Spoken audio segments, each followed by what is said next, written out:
നിങ്ങൾക്ക് പണം വേണോ? ഇങ്ങനെ ചെയ്താൽ മതി എന്നൊരു വീഡിയോ ഞാൻ ഒരാഴ്ച മുമ്പ് ഇട്ടിട്ടുണ്ടായിരുന്നു. ഒരു 7 ദിവസം 8 ദിവസമായി കാണുമായിരിക്കും കേട്ടോ. അതിനടിയിൽ വന്ന് കുറേ പേര്, അതൊരു ലോ ഓഫ് അട്രാക്ഷൻ വീഡിയോ ആയിരുന്നു. കുറച്ച് പേര്, ഒത്തിരി പേരൊന്നുമില്ല, ഒരു 3-4 പേര് വന്ന് എന്നെ വളരെ മോശമായിട്ട് കിളവി, അങ്ങനെയാ ഇങ്ങനെയാ, നിങ്ങൾ പറഞ്ഞാൽ നടക്കില്ല, നിങ്ങൾക്ക് ലൈക്ക് കിട്ടാനാണോ, ഞാൻ അതിനകത്ത് ലൈക്ക് തരുന്നൊന്നും ഞാൻ പറഞ്ഞിട്ടില്ല, എന്നെ കുറേ ചീത്തയൊക്കെ പറഞ്ഞിട്ട് പോയി. പക്ഷേ ഇതിങ്ങനെ പറയുന്നവർക്കൊരു കുഴപ്പമുള്ള എന്നാണെന്നറിയോ? ഒരാൾ ചോദിച്ചിട്ടുണ്ട്, ഒരു പൂവിലേക്ക് ഉറുമ്പുകൾ ആകർഷിച്ചു വരുന്ന ലോ ഓഫ് അട്രാക്ഷനാണ്. ആണ്, അത് ലോ ഓഫ് അട്രാക്ഷൻ തന്നെയാണ്. ഒരു സ്ത്രീയും പുരുഷനും ആകർഷിക്കപ്പെടുന്നത് ലോ ഓഫ് അട്രാക്ഷനാണ്, ഇല്ലേ? പണം നമ്മളിലേക്ക് വരുന്നത് ലോ ഓഫ് അട്രാക്ഷനാണ്. എന്ത് കാര്യവും നമ്മളിലേക്ക് വരുന്നതിനും ഒരു ലോ ഓഫ് അട്രാക്ഷനുണ്ട്, ഇല്ലേ? ഒരു ആപ്പിൾ താഴത്തേക്ക് വീണപ്പോഴാണ് അത് ഗുരുത്വാകർഷണം ആണെന്ന് നമ്മൾ കണ്ടുപിടിച്ചത്, ഇല്ലേ? ന്യൂട്ടൻ്റെ ഗുരുത്വാകർഷണ നിയമം. അപ്പോൾ എല്ലാത്തിനും ഒരു ലോ ഓഫ് അട്രാക്ഷൻ ഉണ്ട് എന്ന് മനസ്സിലാക്കുക. പിന്നെ ഒരാൾ ചോദിച്ചിട്ടുണ്ട് ലൈക്ക് കിട്ടാനാണോ എന്ന്. ഞാൻ അതിനകത്ത് ലൈക്ക് വേണമെന്ന് ഞാൻ പറഞ്ഞിട്ടില്ല. ലൈക്ക് തരാൻ മനസ്സുള്ളവർക്ക് സന്തോഷത്തോടു കൂടി തരുന്നത് ഞാൻ സന്തോഷത്തോടു കൂടി ഞാൻ സ്വീകരിക്കുന്നു. അത്ര മാത്രമേ ഉള്ളൂ. പിന്നെ കിളവിന്ന് എല്ലാവർക്കും പ്രായമാകും, ഇല്ലേ? ഇതിനുള്ള മറുപടി പറഞ്ഞിട്ടാട്ടെ എൻ്റെ വീഡിയോ എന്ന് ഞാൻ വിചാരിച്ചു. എല്ലാവരും യുവാവായിട്ട് തന്നെ ജീവിതകാലം മുഴുവൻ ഇരിക്കില്ല, അല്ലേ? 25 വയസ്സിൽ തന്നെ എല്ലാവരും ജീവിതകാലം മുഴുവൻ ഇരിക്കുക എന്ന് വെച്ചാൽ അത് വലിയൊരു ബുദ്ധിമുട്ടായിരിക്കും. പ്രായമാകും. ഒരു മരം പോലും പ്രായമായി വരും. ഒരു പക്ഷികൾക്ക് പോലും പ്രായമാകും. എല്ലാ ജീവജാലങ്ങൾക്കും പ്രായമാകും, ഇല്ലേ? അത് മാത്രം വിചാരിച്ചാൽ മതി. ഈ എന്നെ കിളവിന്ന് വിളിച്ചും ഒക്കെ പറഞ്ഞവർക്കും ഒക്കെ പ്രായമാകും. അവരെന്നും ഈ പ്രായത്തിൽ യുവത്വത്തിൽ നിലനിൽക്കുമെന്ന് എനിക്കറിയത്തില്ല, എങ്കിലും പോട്ടെ. ലോ ഓഫ് അട്രാക്ഷൻ എന്ന് പറയുന്നത് നമ്മൾ മനസ്സിൽ വിചാരിക്കുന്ന കാര്യം നടക്കുന്നതിനെയാണ്, ഇല്ലേ? നമുക്ക് എന്തെങ്കിലും കാര്യം നടക്കാൻ ആഗ്രഹമുണ്ടെങ്കിൽ അത് നമുക്ക് നേടിയെടുക്കാൻ സാധിക്കും. അത് ഉറപ്പായ കാര്യമാണ്. പക്ഷേ നമ്മൾ വിശ്വാസത്തോടെ ആയിരിക്കണം, അതിനുവേണ്ടി പ്രവർത്തിക്കുകയും ചെയ്യണം. ലോ ഓഫ് അട്രാക്ഷൻ നടക്കണം എന്നും പറഞ്ഞ് നമ്മൾ രാവിലെ തൊട്ട് വീട്ടിലിരുന്ന് ആലോചിച്ചുകൊണ്ടിരുന്നാൽ മാത്രം നടക്കില്ല. അതിനുവേണ്ടി പണി ചെയ്യുകയും കൂടെ വേണം. ഒന്നാമത്തെ കാര്യം അത് ഏത് മാർഗത്തിൽ കൂടെ പോയാൽ നമുക്ക് വിജയിക്കാമെന്ന് നമ്മൾ ചിന്തിക്കണം. അതിനുള്ള പണം ഉണ്ടാക്കാൻ നമ്മൾ ശ്രമിക്കണം, ഇല്ലേ? നമുക്ക് അതിന് ബ്ലാക്ക് എൻവലപ്പ്, സ്വിച്ച് വേർഡുകൾ, പിന്നെ സ്ക്രിപ്റ്റ് എഴുതി വയ്ക്കുക. അതായത് എഴുതി 55 എന്നൊക്കെ പറഞ്ഞ് എഴുതി വയ്ക്കുന്ന നമ്പറുകളുണ്ട്. പിന്നെ സൂചനകളുണ്ട്. ലോ ഓഫ് അട്രാക്ഷൻ നടക്കുന്നതിന് സൂചനകളുണ്ട്. അതിൻ്റെ ഒരു വീഡിയോ ഞാൻ ഇട്ടിട്ടുണ്ട്. പിന്നെ ഉള്ളത് എന്നാന്ന് വെച്ചിട്ടുണ്ടെങ്കിൽ ചില വേർഡുകൾ നമ്മൾ സ്ഥിരം ഉച്ചരിക്കുന്നത് നല്ലതാണ്. അതായത് ഗോൾഡൻ സൺറൈസ് എന്ന് പറയുന്നത്, പിന്നെ 1919 എന്ന് പറയുന്നത്, 999 എന്ന് പറയുന്നത്, അതൊക്കെ 9 പ്രാവശ്യം എഴുതുന്നതൊക്കെ നല്ലതാണ്. പിന്നെ 555 എന്ന് 5 ദിവസം 55 പ്രാവശ്യം എഴുതുന്നതും ഒക്കെ മനസ്സിരുത്തി നല്ല പ്രാർത്ഥനയോടുകൂടി എഴുതാൻ ശ്രമിക്കുക കേട്ടോ. അതൊക്കെ നല്ലതാണ്. അതൊക്കെ നടക്കുമെന്നാണ് പറയുന്നത്. നമ്മൾ ചിന്തിച്ച് നോക്കിയേ, നമ്മളൊരു സ്വർണം വാങ്ങി വയ്ക്കുകയോ അല്ലെങ്കിൽ എന്തെങ്കിലും നമ്മുടെ വീട്ടിലേക്ക് ആഗ്രഹമുള്ള സാധനങ്ങൾ മേടിക്കുകയോ ചെയ്യുന്നത് ഒരു ലോ ഓഫ് അട്രാക്ഷനാണ്. ഒരു പാത്രം മേടിക്കുന്ന പോലും അതെ, ഒരു വസ്ത്രം മേടിക്കുന്ന പോലും അതെ. നമ്മൾ വസ്ത്രം മേടിക്കാനല്ല, ഒരു കല്യാണം വരുന്നുണ്ട്, നമുക്ക് ഡ്രസ്സ് മേടിക്കണം എന്നുണ്ടെങ്കിൽ നമ്മളത് ആഗ്രഹിച്ചിട്ട് കടയിൽ പോയി മേടിക്കുകയല്ലേ ചെയ്യുന്നത്. അപ്പോൾ അതിനുള്ള പൈസ നമ്മുടെ കയ്യിലില്ലായിരിക്കും. പക്ഷേ എവിടുന്നെങ്കിലും നമ്മളത് തിരിച്ചു മറിച്ച് കൊണ്ടാക്കി നമ്മളത് മേടിക്കുകയും ചെയ്യും. ആ പൈസ നമ്മൾ കൊടുത്തു തീർക്കുകയും ചെയ്യും. ഇതാണ് ലോ ഓഫ് അട്രാക്ഷൻ. ഇനി നിങ്ങൾക്കൊരു വീടില്ലാത്തവരാണ്, വാടക വീട്ടിലാണ് താമസിക്കുന്നതെങ്കിൽ നമ്മൾ ആഗ്രഹിക്കുകയാണ് നമുക്കൊരു വീട്. നമ്മളൊരു കാര്യം ചെയ്യുക, നമ്മളൊരു പേപ്പർ എടുത്തിട്ട് അതിൽ നമുക്കിഷ്ടമുള്ള ഒരു വീട് വരയ്ക്കുക. എന്നിട്ട് നമ്മൾ കാണുന്ന രീതിയിൽ വീടിൻ്റെ 4 വശത്തും 4 മൂലകളിൽ നമ്മൾ ഒട്ടിച്ചു വയ്ക്കുക. നമ്മളെപ്പോഴും കാണുന്ന സ്ഥലത്തായിരിക്കണം. നമ്മൾ പോകുന്ന വഴിക്ക് ഒക്കെ ഈ വീട് കാണുമ്പോൾ നമുക്ക് സ്വാഭാവികമായിട്ടും അങ്ങനെ ഒരു വീടുണ്ടാക്കാനുള്ള ഒരു ഊർജം നമ്മളിലുണ്ടാകും. നമ്മൾ സ്വാഭാവികമായിട്ട് ആ വീടുണ്ടാകും. ഇനി പണമാണെങ്കിൽ നമ്മൾ പണത്തിൻ്റെ പടം നമ്മൾക്ക് കാണുന്നിടത്ത് ഒട്ടിച്ചു വയ്ക്കുക. കുറച്ച് ദിവസം കഴിയുമ്പോൾ നമുക്ക് സ്വാഭാവികമായിട്ടും ആ പണം നമ്മളിലേക്ക് ഒഴുകി വരാൻ തുടങ്ങും. നമ്മൾ ഹാർഡ് വർക്കും കൂടെ ചെയ്യണം കേട്ടോ. പിന്നെ നമ്മൾ ഓർക്കും ഈ സ്വർണ്ണോ അല്ലെങ്കിൽ അങ്ങനെയൊക്കെ മേടിച്ച് ഏതെങ്കിലും ലോക്കറിലൊക്കെ കൊണ്ടുവയ്ക്കുന്നത്, അത് നമ്മുടെ കയ്യിൽ നിന്ന് പൈസ പോകുന്ന കാര്യങ്ങളാണ്, ഇല്ലേ? ലോക്കറിൻ്റെ ചാർജ് കൊടുക്കണം. പിന്നെ ലോക്കർ ഏതെങ്കിലും കാരണവശാൽ നഷ്ടപ്പെട്ടു പോയിട്ടുണ്ടെങ്കിൽ ഒത്തിരി തുകയുടെ സ്വർണ്ണമായിരിക്കണമെങ്കിൽ എത്രയും കണ്ട് പെർസെൻറ്റേജ് ഇൻഷുർ ചെയ്തോ ഏതാണ്ടൊക്കെ അതിനൊക്കെ എന്തൊക്കെ വ്യവസ്ഥകളുണ്ട്. അതിലും ഭേദം നമ്മൾ ഡിജിറ്റൽ ഗോൾഡുകളിലൊക്കെ പണം നിക്ഷേപിക്കുക, SIP ആയിട്ട് നിക്ഷേപിക്കുക. മാസാമാസം കുറച്ച് തുക വെച്ച് നമ്മുടെ കയ്യിൽ കിട്ടുന്ന പോലെ നിക്ഷേപിക്കുക. ചിട്ടികൾ കൂടുക, അല്ലെങ്കിൽ കുറി എന്ന് പറയില്ലേ, അത് കൂടുക. പിന്നെ മ്യൂച്വൽ ഫണ്ടിലൊക്കെ പൈസ നിക്ഷേപിക്കുക. ഇതും ഒക്കെ ലോ ഓഫ് അട്രാക്ഷനാണ്. കാരണം എന്നാണെന്നറിയാവോ? ഇത് കുറച്ച് കഴിയുമ്പോൾ ഒരു വമ്പൻ തുകയായിട്ട് നമുക്ക് തിരിച്ചു കിട്ടും. ശരിയാണോ ഞാൻ ഈ പറഞ്ഞത്? അപ്പോൾ നമുക്ക് നടക്കില്ല എന്ന് പറയണ വെറുതെയല്ലേ? നമ്മൾ എന്തിനാണ് ഇങ്ങനെ സമ്പാദിക്കുന്നത്? അത് ആ തുക വലുതാകാനല്ലേ സമ്പാദിക്കുന്നത്. നിങ്ങൾ ഒരു 20 വർഷത്തേക്കും ഒക്കെ ഒരു SIP ആയിട്ടൊരു മ്യൂച്വൽ ഫണ്ടിൽ നിക്ഷേപിച്ച് നോക്കിയേ, എങ്ങനെ പോയാലും നമുക്ക് പൈസ ഉണ്ടാക്കാൻ സാധിക്കും. ഒരു 12% റിട്ടേൺ കിട്ടുന്ന ഒരു മ്യൂച്വൽ ഫണ്ടിൽ നിക്ഷേപിച്ചാൽ പോലും നമുക്ക് പൈസ ഉണ്ടാക്കാൻ സാധിക്കും. അത് വിശ്വസ്തരായ ഏതെങ്കിലും ഒരു മ്യൂച്വൽ ഫണ്ട് ചെയ്യുന്നവരെ സമീപിച്ച്, അതെങ്ങാണ്ട് എനിക്ക് തോന്നുന്നു 1% എങ്ങാണ്ട് അവരെടുക്കുന്നുള്ളൂ. എന്നാലും നമ്മൾ ഒന്നും അറിയണ്ടല്ലോ. നമ്മൾ SIP ആയിട്ട് ഇട്ട് കൊടുത്തോണ്ടിരുന്നാൽ മാത്രം മതി. മാസാമാസം ബാങ്ക് വഴി ഇട്ട് കൊടുത്താൽ മതി, അവർ ചെയ്തു തരും. ഇങ്ങനെയുള്ള സമ്പാദ്യങ്ങൾ ചെയ്യുക. നമ്മൾ എന്തെങ്കിലുമൊക്കെ ചെയ്ത് പോസ്റ്റ് ഓഫീസിൽ RD കൂടിയാലും അതും ഒരു ലോ ഓഫ് അട്രാക്ഷനാണ്. അത് കുറച്ച് കഴിയുമ്പോൾ നമ്മുടെ ആഗ്രഹം പോലെ പണം വളരുന്നത് നമുക്ക് കാണാൻ പറ്റും. അപ്പം നമ്മൾ ഇങ്ങനെയൊക്കെ ചെയ്യുക. അല്ലാതെ നമുക്ക് സാധിക്കില്ല എന്നും പറഞ്ഞ് നമ്മൾ ഇരിക്കാതിരിക്കുക. വാഹനം മേടിക്കണോ? നമ്മൾ ആ വാഹനത്തിൻ്റെ പടം നമ്മുടെ മനസ്സിൽ കുറിച്ച് വെച്ച് കുറച്ച് സ്ഥലത്ത് ഒട്ടിച്ചു വയ്ക്കുക. കുറച്ച് ദിവസം കഴിയുമ്പോൾ നമ്മുടെ മുമ്പിൽ കൂടെ ആ വാഹനം കടന്നു പോകുന്നത് കാണാം. കുറച്ച് കഴിയുമ്പോൾ നമ്മളിലേക്ക് സ്വാഭാവികമായിട്ടും ആ വാഹനം ആകർഷിച്ചു വരുന്നതായിട്ട് നമുക്ക് കാണാം. അതിനുള്ളൊരു മാർഗം നമ്മുടെ മുമ്പിൽ തെളിയും, ആ വാഹനം മേടിക്കാനുള്ളത്. ഇല്ലെങ്കിൽ നമ്മുടെ മക്കളായിട്ടെങ്കിലും നമുക്ക് ആ വാഹനം വാങ്ങി തന്നിരിക്കും. ഇനി വേറൊരു ലോ ഓഫ് അട്രാക്ഷൻ പറയട്ടെ. ചില മാതാപിതാക്കൾ, തീരെ നിർദ്ധരായ മാതാപിതാക്കളുടെ മക്കൾ എങ്ങനെയാണ് പഠിച്ച് നല്ല നിലയിലെത്തുന്നത്? ചിന്തിച്ചിട്ടുണ്ടോ? ആ നിർദ്ധരായ മാതാപിതാക്കൾ പോസിറ്റീവായിട്ടാണ് ചിന്തിക്കുന്നത്. ഞങ്ങളുടെ മക്കൾ പഠിച്ച് നല്ല നിലയിലാക്കണം, അതിനുവേണ്ടി ഞങ്ങൾ കഷ്ടപ്പെടുന്നു, ആ മക്കൾ നല്ല നിലയിലെത്തണം, അവരെ പഠിപ്പിക്കണം എന്നുള്ള ഉദ്ദേശത്തോടെ പഠിപ്പിച്ച് അവർ IASകാരായി IPSകാരായി അങ്ങനെ നാനാഭാഗത്തുറകളിലും ഹൈ ലെവലിലുള്ള ജോലിക്കാരായി മാറുന്നത് നമ്മൾ കണ്ടിട്ടില്ലേ? അതൊരു ലോ ഓഫ് അട്രാക്ഷനാണ്.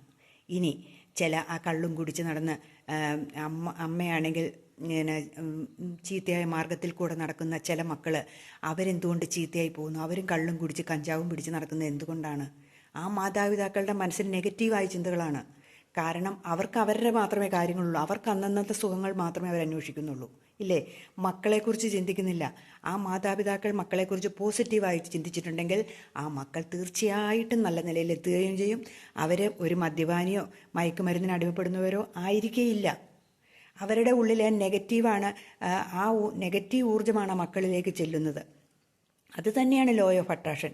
നമ്മളിലുണ്ടാകുന്ന പോസിറ്റീവ് ഊർജ്ജമാണ് നമ്മളെ പണക്കാരാക്കുന്നതും പാപ്പരാക്കുന്നതും. നമുക്ക് ഇതൊക്കെ ചുമ്മാ പറയുന്നതാണ്. നമുക്കിതൊന്നും ചെയ്യാൻ പറ്റില്ലാണ്ടിരുന്നിട്ടാണ് നമ്മൾ പറയുന്നത്. ഈ കുഴി മടിയന്മാരാണ് ഇങ്ങനെയുള്ള എല്ലാത്തിനും എതിർത്തുകൊണ്ടിരിക്കുന്നത്. നമ്മൾ ചിന്തിച്ചിട്ടുണ്ടോ? ദൈവവിശ്വാസം ഇല്ല എന്ന് പറയുന്നവരെന്നാ? അവർ കുഴിമടിയന്മാരാ. അവർക്കതിനെ വിശ്വസിക്കാം. അവരുടെ ഉള്ളിൽ പേടിയുണ്ട്, എങ്കിലും അവർ പുറമേ കാണിക്കും എനിക്കൊരു വിശ്വാസം ഇല്ല എന്ന് പറഞ്ഞ് തെമ്മാടിത്തരം കാണിച്ചു നടക്കുകയും ചെയ്യും, ഇല്ലേ? അത് തന്നെയാണ് ഈ ലോ ഓഫ് അട്രാക്ഷനിലും. ഒരു പണിയും ചെയ്യാതെ ഒരു പൈസ പോലും സമ്പാദിക്കണമെന്ന് ആഗ്രഹമില്ലാതെ എന്നാ പറയണേ, എല്ലാത്തിനെയും കുറ്റം പറഞ്ഞുകൊണ്ടിരിക്കുന്നവർക്ക് ഉണ്ടാകുകയില്ല. പണത്തെ നിന്ദിച്ചാൽ പണം നമ്മളിൽ നിന്ന് ഇറങ്ങിപ്പോവുക തന്നെ ചെയ്യും. പണക്കാരെ നിന്ദിച്ചോ, നല്ല മാർഗത്തിൽ കൂടി പണമുണ്ടാക്കിയവരെ നിന്ദിച്ചു നോക്കിയേ, നമുക്കൊരിക്കലും പണം ഉണ്ടാവില്ല. നമ്മൾ പണത്തെ സ്നേഹിക്കണം. കുറച്ച് കഴിയുമ്പോൾ പണം നമുക്ക് വേണ്ടി പണിയെടുക്കാൻ തുടങ്ങും. നമ്മൾ ഫിനാൻഷ്യൽ ഫ്രീഡം എന്ന് പറയുന്നത് എന്തുകൊണ്ടാണ്? നമ്മൾ അനങ്ങാണ്ടിരിക്കുമ്പോൾ നമുക്ക് വേണ്ടി പണം പണിയെടുത്തുകൊണ്ടിരിക്കുന്ന ഒരവസ്ഥ വരുമ്പോഴാണ് നമുക്ക് ഫിനാൻഷ്യൽ ഫ്രീഡം ഉണ്ടാകുന്നത്. അത് നമ്മൾ ആഗ്രഹിക്കണം, എന്നാൽ മാത്രമേ നമ്മുടെ പണം പണിയെടുക്കുകയുള്ളൂ. അതാണ് മ്യൂച്വൽ ഫണ്ട് പോലുള്ള സംഭവങ്ങൾ. കുറച്ച് കഴിയുമ്പോൾ ഒരു 20 വർഷമൊക്കെ നമ്മൾ നിക്ഷേപിച്ച് കഴിഞ്ഞിട്ടുണ്ട്. ഇപ്പം ചോദിക്കും, 20 വർഷമൊക്കെ അങ്ങനെ നിക്ഷേപിക്കാൻ പറ്റുമോ? വേറെ പണിയൊന്നുമില്ല, അപ്പോൾ ജീവിച്ചിരിക്കും എന്നെ ഉറപ്പെന്ന്, ഇല്ലേ? നീ നാളെ ജീവിച്ചിരിക്കുമെന്ന് നമുക്ക് എന്താ ഉറപ്പ്? ഈ നിമിഷം കഴിയുമ്പോൾ നമ്മൾ മരിച്ചു പോകുന്ന എന്താ ഉറപ്പിരിക്കുന്നത്? അപ്പം നമ്മുടെ ഒരു വിശ്വാസമാണ് നമ്മൾ ജീവിച്ചിരിക്കുമെന്നും. അതും ഒരു പോസിറ്റീവ് എനർജിയാണ്, ഇല്ലേ? നമ്മൾ ചിന്തിച്ച് നോക്കി, ഈ മൊബൈൽ ഫോണുകൾ, നമ്മളിപ്പോൾ തോണ്ടിക്കൊണ്ടിരിക്കുന്ന മൊബൈൽ ഫോണും ആരുടെയെങ്കിലും ചിന്തയിൽ ഉദിച്ച സാധനമല്ലേ? വിമാനം റൈറ്റ് സഹോദരന്മാരുടെ ചിന്തയിലുണ്ടായതല്ലേ, ഇല്ലേ? ബൾബ്, നമ്മൾ ഏത് സാധനം എടുത്തു നോക്കിക്കോ, മിസൈലുകൾ, വിമാനം, അല്ലെങ്കിൽ എല്ലാം. ഇപ്പോൾ AI ഇറങ്ങിയിട്ടുണ്ട്. ഒരു ഫോട്ടോ പോലെ സംസാരിക്കുന്നതും നടക്കുന്നതും പ്രവർത്തിക്കുന്നതുമൊക്കെ AIയിലൂടെ നമുക്ക് കാണാൻ പറ്റുന്നില്ലേ, ഇല്ലേ? കമ്പ്യൂട്ടറിൻ്റെ. നമ്മൾ ചിന്തിച്ചു നോക്കി, എന്ത് കാലം പോകുന്ന പോക്ക്. അപ്പം ആരുടെയെങ്കിലും ഉള്ളിൽ ചിന്തിക്കാതെ എന്തെങ്കിലും കാര്യം നടന്നിട്ടുണ്ടോ? അപ്പം നമ്മൾ പോസിറ്റീവായിട്ട് ചിന്തിക്കുക. നമ്മുടെ ജീവിതത്തിൽ നല്ലതേ സംഭവിക്കൂ എന്ന് മാത്രമേ ചിന്തിക്കാവുള്ളൂ. നെഗറ്റീവായി ചിന്തിച്ചാൽ ഒരു കാര്യവും നടക്കില്ല. ഈ 2025 വരുമ്പോഴെങ്കിലും നമ്മുടെ ചിന്താഗതികളൊന്നും മാറ്റുക. നമുക്ക് ജീവിതത്തിൽ രക്ഷപ്പെടണം, നമുക്ക് നല്ല പോസിറ്റീവായിട്ട് ചിന്തിക്കണം എന്ന് മാത്രം ചിന്തിക്കുക. നെഗറ്റീവുകൾ കുറേ നമ്മുടെ ജീവിതത്തിൽ അനുഭവിച്ചവരുണ്ടായിരിക്കും, ഇല്ലേ? ജീവിതത്തിൽ പരാജയങ്ങൾ സംഭവിച്ചവരുണ്ടായിരിക്കും. 2020 ചിലർക്ക് നല്ലതായിരിക്കാം, ചിലർക്ക് മോശമായിരിക്കാം, ചിലർക്ക് ഒന്നും സംഭവിച്ചില്ലായിരിക്കാം. പക്ഷേ 2024 ആട്ടോ, 25 ഞാൻ ഓർക്കാണ്ട് പറഞ്ഞു പോയതാ. 25 നമുക്കെല്ലാം തിരിച്ചു പിടിക്കാൻ സാധിക്കണം, ഇല്ലേ? 2025 സമർത്ഥമാകണമെങ്കിൽ നമ്മൾ പോസിറ്റീവ് മൈൻഡോടെ ഇരിക്കുക. അതിന് വേണ്ടിയിട്ടില്ലേ ഒരു ലക്ഷ്യം വെച്ച് നമ്മൾ മുന്നോട്ട് പോവുക. അല്ലാണ്ട് എനിക്ക് സാധിക്കില്ല, ഇത് മറ്റുള്ളവർക്ക് പറഞ്ഞാണ്, ചുമ്മാ പോടി ഒന്ന് കിളവി എന്നൊന്നും വിളിച്ചിട്ടൊന്നും കാര്യമില്ല കേട്ടോ. അപ്പം നമ്മൾ നന്നായിട്ട് ചിന്തിക്കുക, നല്ല രീതിയിൽ ചിന്തിക്കുക. ഇനിയിപ്പം ഞാൻ വേറൊരു കാര്യം കൂടെ പറയാം. എന്നെ കിളവിന്ന് വിളിച്ചു, ഒരു വീഡിയോ അടിയിൽ കമൻറ്റ് വന്നിട്ടുണ്ട്. ഈ പണത്തിൻ്റെയാന്ന് തോന്നുന്നു. എല്ലാവരും നിത്യയൗവനത്തിലിരിക്കുമായിരുന്നെങ്കിൽ, ജരാനരകളൊന്നും ബാധിക്കാതിരിക്കുമായിരുന്നെങ്കിൽ എന്തൊരു സന്തോഷമല്ലേ. എനിക്കൊക്കെ പ്രായമുണ്ട്, എനിക്ക് നല്ല പ്രായമുണ്ട്. അതുപോലെ തന്നെ ഈ പറയുന്നവർക്കും പ്രായമാവുന്നുണ്ട് കേട്ടോ. അതും കൂടെ ചിന്തിച്ചാൽ മതി.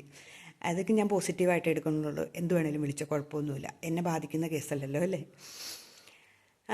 പിന്നെ എന്നാന്ന് വെച്ചിട്ടുണ്ടെങ്കിൽ അപ്പം നമ്മൾ ഇങ്ങനെയൊക്കെ ചിന്തിക്കുക. അപ്പം പിന്നെ നമ്മൾ മെഡിറ്റേഷൻ ചെയ്ത് കഴിഞ്ഞിട്ടുണ്ടെങ്കിൽ നമുക്ക് പോസിറ്റീവ് എനർജി ഉണ്ടാക്കാൻ സാധിക്കും. മെഡിറ്റേഷൻ എന്ന് പറഞ്ഞിട്ടുണ്ടെങ്കിൽ ഒത്തിരി മെഡിറ്റേഷൻ യൂട്യൂബിലും ഇതിലേക്ക് കിടപ്പുണ്ട്.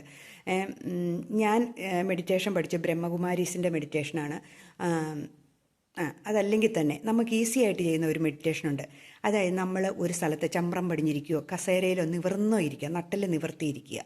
അതിനുശേഷം നമ്മളിലേക്ക് കുറച്ച് നേരം ശ്വാസം നോർമലായിട്ട് വിട്ട ശേഷം നമ്മൾ വെളുത്ത പുക നമ്മുടെ ഉള്ളിലേക്ക് പ്രവേശിക്കുന്നതായിട്ട്, നമ്മുടെ മൂക്കിൽ കൂടെ പ്രവേശിക്കുന്നതായിട്ട് നമ്മൾ ഇമാജിൻ ചെയ്യുക.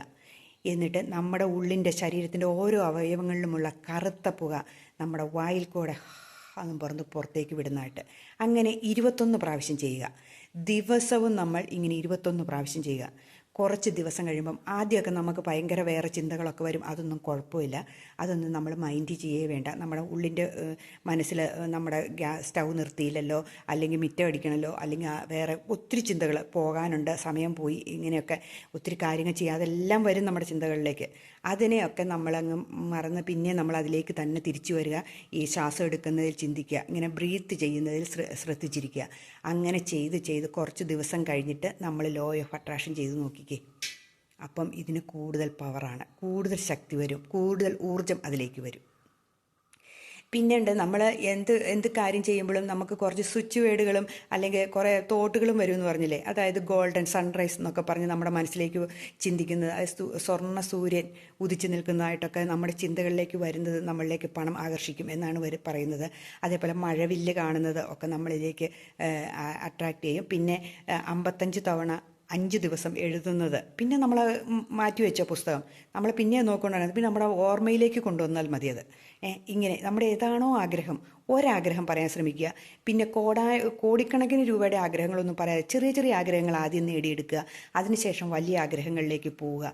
പണമാണെങ്കിലും വീടാണെങ്കിലും എല്ലാം കുറച്ച് നാൾ ആഗ്രഹിച്ച ശേഷമേ നമുക്ക് നടക്കുകയുള്ളൂ. അത് മാത്രമേ, ചിലർക്ക് പെട്ടെന്ന് നടക്കും കേട്ടോ. അതുപോലെ കോൺഫിഡൻസോട് കൂടി ആഗ്രഹിക്കുന്നവർക്ക് നടക്കും.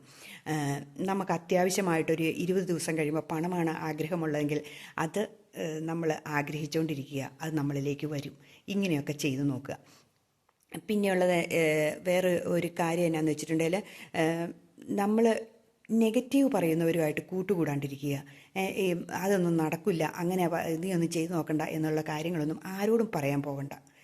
ഈ ബ്ലാക്ക് എൻവലപ്പിൽ നമ്മൾ എടുക്കുന്നത് എന്നാന്ന് വെച്ചിട്ടുണ്ടെങ്കിൽ, നമുക്ക് ആഗ്രഹമുള്ള ഒരു സാധനം എഴുതിയിട്ട്, ഏതാഗ്രഹമാണോ അത് എഴുതിയിട്ട് അത് നമ്മൾ ആ കവറിനകത്തിട്ട് അത് അടച്ച് ക്ലിപ്പ് ചെയ്ത് വയ്ക്കുക. നമ്മൾ മാത്രമേ തുറന്നു നോക്കാവുള്ളൂ. അത് നമ്മൾ എവിടെയെങ്കിലും നമ്മൾ ഇഷ്ടമുള്ള ഒരു സ്ഥലത്ത്, നമുക്കിഷ്ടമുള്ള ഒരു സ്ഥലത്ത് അത് കൊണ്ടുവയ്ക്കുക. കുറച്ച് ദിവസങ്ങൾ കഴിയുമ്പോൾ ആ കാര്യം നടന്നു എന്ന് നമുക്കറിയാൻ പറ്റും. അത് കഴിയുമ്പോൾ നമ്മളതെടുത്ത് കത്തിച്ച് കളഞ്ഞേക്കുക. ഇനി ഒരു കാര്യം പറയട്ടെ, നമ്മൾ മഹാലക്ഷ്മി എന്ന് പറഞ്ഞാൽ എന്താണെന്നറിയാവോ? ഇതും ഒരു ലോ ഓഫ് അട്രാക്ഷനാണ്. ചൊവ്വായും വെള്ളിയും നമ്മുടെ കയ്യിലിരിക്കുന്ന പൈസ മറ്റുള്ളവർക്ക് കൊടുക്കുകയോ ഒരു സാധനം വാങ്ങി പൈസ കൊടുക്കുകയോ ചെയ്യരുതെന്ന് നമ്മൾ പറഞ്ഞു കേട്ടിട്ടില്ലേ? മഹാലക്ഷ്മി നമ്മളിൽ നിന്ന് ഇറങ്ങിപ്പോവും എന്നാണ് പറയുന്നത്. അവിടെയും നമ്മളിലേക്ക് ആകർഷിക്കാനല്ലേ നമ്മൾ ശ്രമിക്കുന്നത്. എന്തും ആകർഷണ നിയമമാണെന്ന് നമ്മൾ മനസ്സിലാക്കിയാൽ മതി. എന്ത് കാര്യങ്ങളും, നിസ്സാര എല്ലാ കാര്യങ്ങളും ആകർഷണ നിയമത്തിൽപ്പെട്ടതാണ്.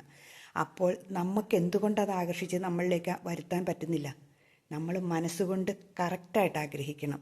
അല്ലാണ്ട് മറ്റൊരാൾ പറഞ്ഞിട്ട് നമ്മൾ ആഗ്രഹിക്കരുത്. നമ്മുടെ സ്വന്തം ബുദ്ധിയിൽ ആലോചിച്ച്, ശാന്തമായിട്ടിരുന്ന് ആലോചിച്ച്, എനിക്കത് വേണം, ഞാനത് നേടിയെടുക്കും എന്നുള്ള ആഗ്രഹത്തോടു കൂടി നമ്മൾ ചെയ്യുക.